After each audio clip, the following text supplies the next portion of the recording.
Now let's look at lesson 278. If I am bound, my Father is not free. Listen to that statement. If I am bound, my Father is not free. If I cannot change my mind, God is not free. Because if I'm made in God's image, I must be free to choose bondage, so that through renewing my mind, I can choose to free myself from that bondage. But if I am really truly in bondage and I can't change my mind and align with God, then God cannot possibly be free, because then I wouldn't be made in the image of the Creator. Sentence number 1. If I accept that I am prisoner within a body in a world in which all things that seem to live appear to die, then is my Father prisoner with me. So if I am stuck in this body, in this world, and I cannot change my mind about it, then God has got to be here with me. God cannot create itself free and then put us in bondage somewhere else. That's why it's very clearly stated that we are made in the image of God. Now, we have made God in our image and have bound ourselves and put God in a box up there on a cloud somewhere.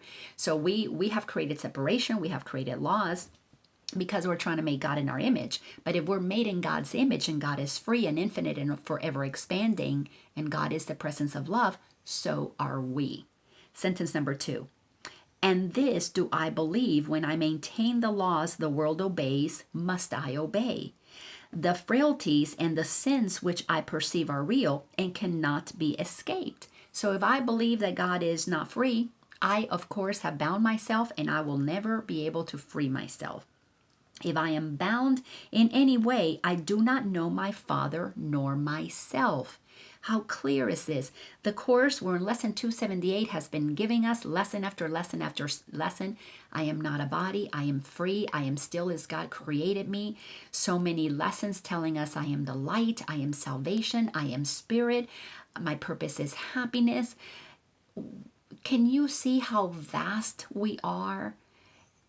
We're just training our mind to get glimpses of that vastness and accept it as the possibility of our truth, so that we can allow ourselves to feel God inside, to quicken the vibration, the energy of the truth of who we are, so that we can extend it, so that we can love everybody, so that our light becomes the light that illuminates our path, so that we can see clearly that people are either expressing love or calling for love.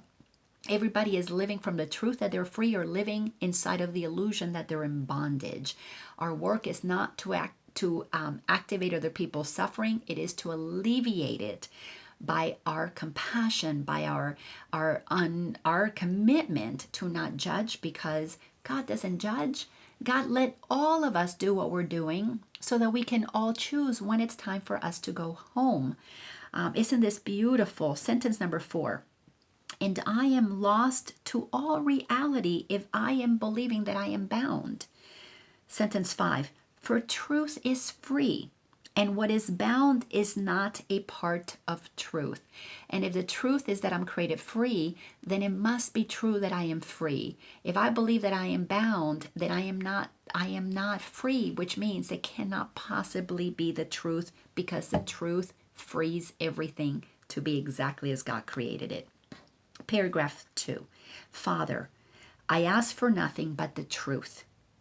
I have had many foolish thoughts about myself and my creation, and have brought a dream of fear into my mind. Today I would not dream. I choose the way to you instead of madness and instead of fear. For truth is safe and only love is sure. What a beautiful prayer. Father, I ask for nothing but the truth. If you want to live your life in freedom, in love, in peace, in joy, in bliss, you have got to accept the truth. We have got to stop believing that we're limited beings. We have got to stop believing that we're powerless. We have to recognize that we've been using our power to believe that we're powerless. That's profound. If you believe something, you decree it to become your truth. So we're aligning our beliefs with those that are actually true. We're believing it in our head first. That's why this is a course in mind training. When we train our mind to think with God, then that truth has to drop into the heart. We have to open up our heart, and then we have to extend it. We have to see our brothers as that love. We have to see our sisters as that love. We have to let them be free to be as God created them, because when we see that in them, it's because we are owning it in us. The mind that projects bondage out there is because we're in bondage over here. But the heart that projects out, that extends out truth, is because the mind has been clear, and now we're living from our heart and accepting the truth that will set us free, which is that we are made in the image of God, and God is pure love. Thanks so much.